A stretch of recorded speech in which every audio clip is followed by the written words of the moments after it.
تو کہتے ہیں باقیوں کی دستار کسی عالم نے کی, کسی صوفی نے کی, لیکن یہ بھینسوں کو چارہ ڈالنے والا جب آیا تو محدث اعظم نے فرمایا پگڑی کے بال کو کوئی ہاتھ نہ لگائے, یہ ساری دستار میں نے کرنی ہے. اور فرماتے ہیں حضرت بال بھی دیتے جاتے تھے اور آنسو بھی بہاتے جاتے تھے, ماتھا بھی چومتے تھے, اور فرماتے تھے دستار کے بعد چلا تو نہیں جائے گا یار, مجھے تو عبادت بھی نہیں رہ گئی, مجھے تو چابیوں کو بھی نہیں پتا کون سی کہاں رہتی ہے, جائے گا تو نہیں تو رو پڑا, کہنے لگا سونے جائے تو وہ جس کے پلے کچھ ہے ہو, آتا جاتا تو ہے کچھ نہیں, مجھے کس نے رکھنا ہے, میں نے کہاں جانا ہے, ادھر کہاں تو ادھر ہی رہوں گا. وہ اس طالب علم کے سارے استاد بھائی کہتے ہیں اس نے دستار کرائی, پڑھا پڑھایا کچھ نہیں, پر جو مسئلہ اڑ جاتا تھا نا, وہ جو اڑ جاتا تھا نا, وہ جا کے اس سے پوچھتے تھے تو کتابیں کھولنے کی ضرورت نہیں پڑتی تھی. مولانا امجد علی صاحب اعظمی رحمت اللہ علیہ فرماتے ہیں یکدم اعلیٰ حضرت کا دروازہ کھلا, یہ بھی میرے اعلیٰ حضرت کی زندگی ہے, اسے بھی دیکھ, یکدم دروازہ کھلا تو بوڑھے امام کے پیروں میں جوتا کوئی نہیں, اور اعلیٰ حضرت سر پٹ دوڑے. میں قریب گیا, میں نے کہا حضور میں صدقے جاؤں, کہاں جا رہے ہو؟ کہنے لگے کسی نے بتایا میرا مرشد کا بیٹا ریلوے اسٹیشن سے گزرنے والا ہے, امجد علی دیر نہ کر یار, کہیں شہزادہ ناراض نہ ہو جائے, میرے مرشد کا بیٹا, میرے شیخ کا پوتا, یار ذرا جلدی کر.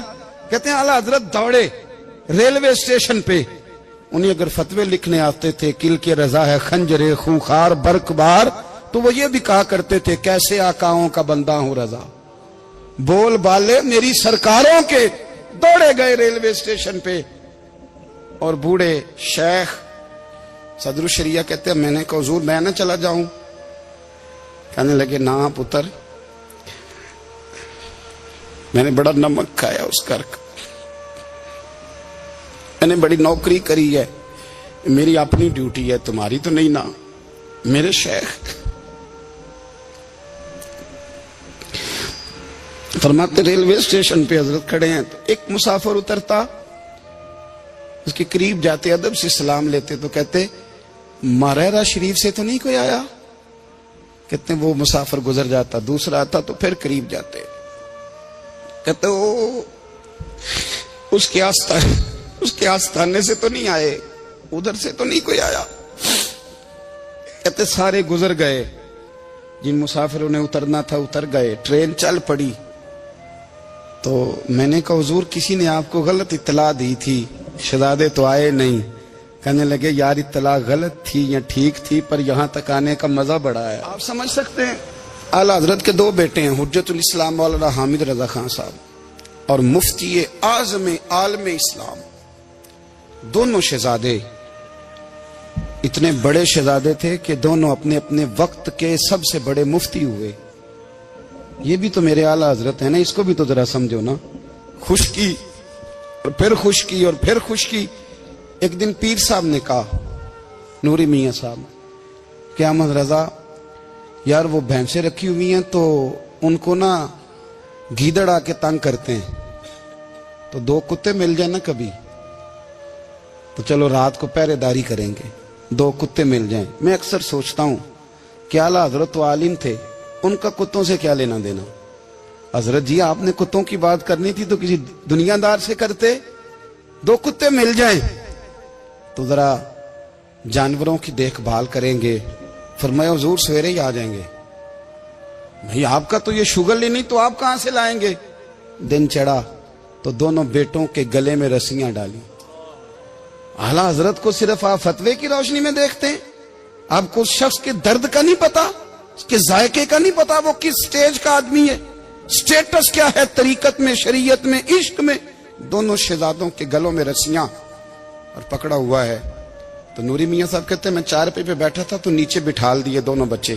میں اٹھ کے کھڑا ہو گیا, میں نے کہا مولانا یہ کیا؟ کہنے لگے حضور ڈیوٹی بھی کریں گے اور روٹی بھی نہیں مانگیں گے.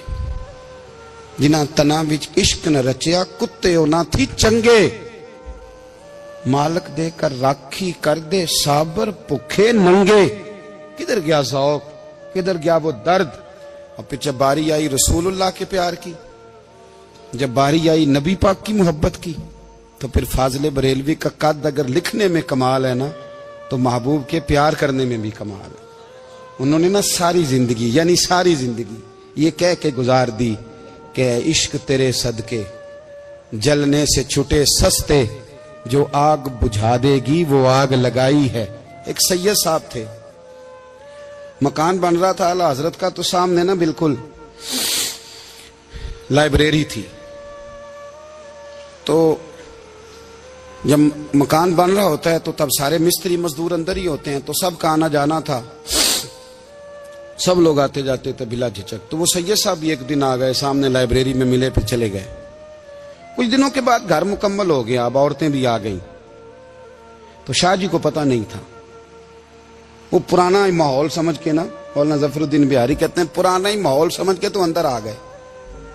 اور جیسے ہی اندر داخل ہوئے سامنے گھر کی عورتیں دیکھی تو شاہ جی معذرت معذرت معذرت کرتے پریشان ہو گئے.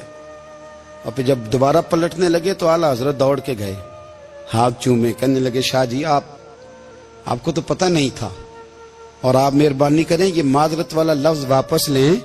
یہ میرے گھر کی عورتیں نہیں، یہ تو سیدوں کی باندیاں ہیں، یہ تو نوکرانیاں ہیں.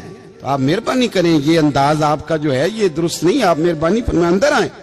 اور پھر سارے خاندان کو لے کے پردے کے پیچھے کھڑا کیا اور کہنے لگے شاہ جی کو غلطی لگ گئی، انہوں نے ہم سے معذرت کی، اب ہم سارے مل کے ان سے معذرت کریں.